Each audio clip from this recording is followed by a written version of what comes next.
Hello everyone, it's Brett back with another video review. This time we'll be reviewing the 2016 edition of the Oban Distiller's Edition. Basically what has been done is they've taken the core Oban 14-year-old and they've taken it out of those barrels and they've finished it for 2 more years in pheno casks. And so it should take on a more fruity character than what you see in the standard 14, which is a good expression in its own right. So let's see how it goes. You can see that it has a really dark amber, beautiful, beautiful color. And so it's easy to see the influence of the pheno sherry.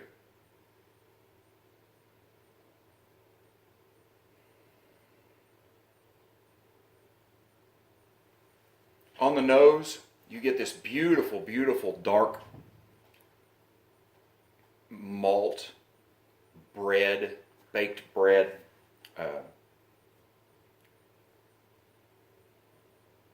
And you get a fruitiness surrounding it. I would say cherries and plums. And underneath it all is layered with orange. Yeah, the more I smell it, the more orange I get from it.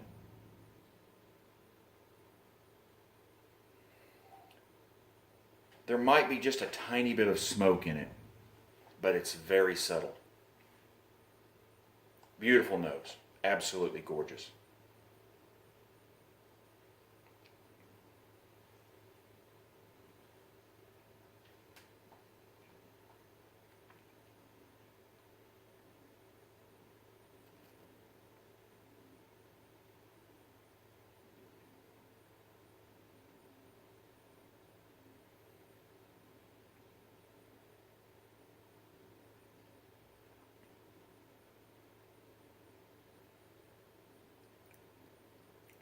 This is a malt that I want to chew on. It just makes me want to gnaw on it. There's a dark brown bread and the orange is still there. The malt is heavy and brown sugar and spices run all through it.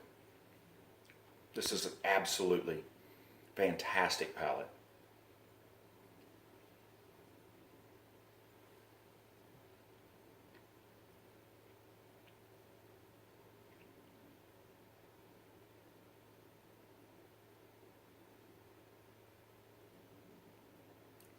There's a little bit of salt, which doesn't surprise me much. The salt hits even harder on the finish. Oban is on a cliff by the sea on the western coast of Scotland, so you would expect it to have a little bit of that salt air feel to it. I don't get much in the way of any kind of a smokiness in the palate, but I do get a little bit of smoke along with the wood in the finish. All through it all, the orange sticks with you a little bit.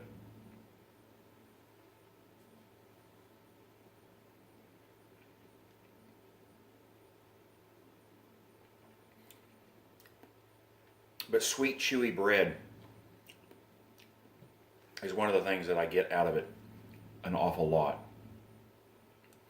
There's a little bit of a leather note towards the end of the palate and into the finish, like old, worn, oiled leather.